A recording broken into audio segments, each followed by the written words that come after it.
บ่น่าเชื่อว่าสิมีคนเห็นคลิปข้อยทั้งที่ว่าข้อยเอาลงในช่องข้อยเป็นช่องน้อยๆแต่ว่าบังเอิญว่าเจ้าของร้านเขามาเลื่อนเห็นสบายดีทุกคนยินดีต้อนรับทุกคนเข้าสู่ช่องนางน้อยสาวลาวเด้อคลิปนี้ก็เป็นคลิปยาวที่ว่าข้อยไปย่างตลาดชนบทคลิปนี้ก็สิมีบางช็อตที่ว่าได้เอาลงเฟซไปแล้วความบังเอิญเนาะเจ้าของร้านเขาไปเห็นแล้วเขาไปคอมเมนต์ตอนแรกก็แอบตกใจอยู่เด้ทุกคนคิดว่าไปถ่ายเอารูปเอาหน้าเขาอีสังหานะย้านเขาหายย้านเขาว่าจังซั่นจังซี่จริงแล้วเขามาบอกว่าตลาดน่ะเป็นตลาดชนบทเด้อบ่แม่นตลาดมันจาต้นเรื่องก็คือข้อยไปแท็กว่าเป็นตลาดมันจาที่จริงแล้วหันบ่แม่นตลาดมันจาเด้อเป็นตลาดชนบทที่ลงไปก็คือเป็นร้านผัดไทยทุกคนเอ้ยด้วยความบังเอิญอีหลีเอาลงเพจที่ว่าตั้งใหม่ก็คือเพจนี้นี่แหละดีตั้งใหม่คนติดตามก็บ่ค่อยหลายแต่ก็บ่คิดว่าเจ้าของคลิปเขาสิมาเห็นก็คือบรรยากาศของตลาดชนบทเด้อทุกคนถ้ามีตลาดนี่ก็ได้แวะทุกรอบเลยเพราะว่าตลาดนี่ก็สิเป็นตลาดนัดมีเฉพาะวันอังคารกับวันศุกร์ตลาดนี่หันสิเน้นแต่กับข้าวกับของกินแล้วก็หมากไม้ก็พอมีอยู่แต่ว่ามันบ่ค่อยหลายปานใดทุกคนไปตลาดนี่คิดว่าสิซื้อแนวนึงแต่เกินงบตลอดเห็นหยังก็อยากกินเห็นหยังก็อยากกินนี่ตั้งใจว่าสิซื้อประมาณ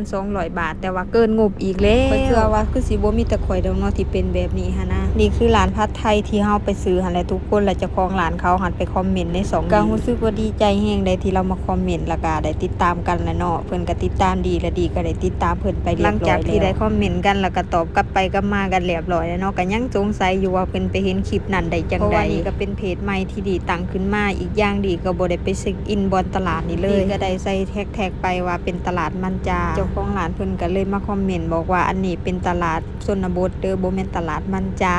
นี่ก็บ่ฮู้ดอกว่าเจ้าของอันเฮ็ดคลิปสายใดเนาะแต่ว่ามักรีวิวไปเรื่อยๆบางเทื่อก็ไปหลายบอนอยู่แต่ก็บ่ได้ถ่ายบางเทื่อก็เป็นตาถ่ายแต่ก็ถ่ายหันนะทุกคนนี่ก็เป็นอีกร้านนึงที่ว่าน้องเขาเฮ็ดขนมน่ะเป็นตาแซ่บเป็นตาแซ่บแล้วก็เป็นตาม่วนอีกทุกคนเอ้ยไปกล่องนึงเนาะ40 บาทตลาดนี่หันบ่ได้เน้นกับข้าวดอกทุกคนแต่ว่าเน้นเป็นของกินเล่นมื้อนี้ก็ได้ประมาณนี้แหละทุกคนมีสลัดโลนำเด้อทุกคนหลายแฮงได้อยู่ตลาดเนี่ยทุกคนเอ้ยจนบ่มีบ่อนสิจอดรถพู้นนะมื้อนี้ก็บ่ค่อยได้ถ่ายอิหยังลวงลายดอกเนาะเพราะว่าคนมันหลายแฮงคนแน่นนี่ก็เป็น1ตลาดที่ดีมักเข้าไปแฮงนะทุกคนเพราะว่ากับข้าวหลายอาหารหลายของกินเล่นหลายคลิปนี้ไปละเด้อบ๊ายบาย